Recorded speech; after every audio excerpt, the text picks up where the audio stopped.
Welcome to the Rim Break Rodeo. We hope this video helps. You're starting now? Unlock the iPhone and go straight to Settings. Tap Display and Brightness. This is where the control lives. Once there, locate Auto Brightness and switch it off so you can set a stable level. This prevents sudden changes when lighting shifts. Next, drag the brightness slider to a comfortable midpoint to test. You're doing this to separate automatic adjustments from manual control, so make sure the screen stays consistent for the next steps.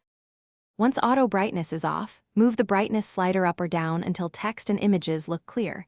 You'll notice small changes quickly, so proceed slowly. Make sure True Tone and Night Shift are set how you prefer. True Tone adapts color, Night Shift warms the screen at night because they affect perceived brightness. Also, check Control Center and settings for low power mode. When enabled, it can cap brightness. Test across apps and ambient light, so you understand how each setting alters what you see. Finish by locking in your chosen brightness and observing it over 10 minutes. If it flickers or reverts, restart the iPhone first. This clears minor software glitches. If problems persist, go to Settings General Transfer or Reset and choose Reset All Settings.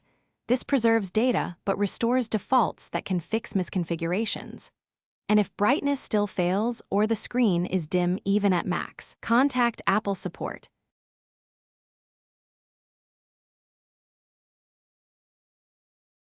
Thanks for watching. Consider subscribing if we helped you.